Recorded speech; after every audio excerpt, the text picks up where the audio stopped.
به خدا قسم مرد بودن خیلی سخته، چون 7 صبح از خونه میری بیرون، 9 شب بر میگردی، باز هم ازت طلبکارن، ازت قدردانی نمیشه، تحقیرت میکنن، تو رو با همه مقایسه میکنن، تو سرت میزنن. به خدا قسم مردها خیلی غریب و بی‌پناهن. مردها احتیاج به یک آغوش امن دارن.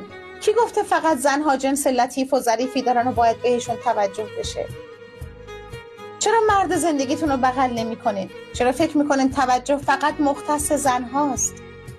خانم محترمی که اگر مرد جواب پیامتو نداد، منتظری بیاد خونه و بهش حمله کنی، این مرد پر از فشاره.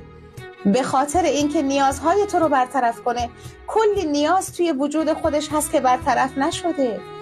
نه توجه به نیاز عاطفیش داری، نه نیاز جنسیشو درست حسابی برطرف میکنی، نه درکش میکنی، همیشه هم ازش طلبکاری. به خدا قسم مردها توی خونشون غریب و تنهان.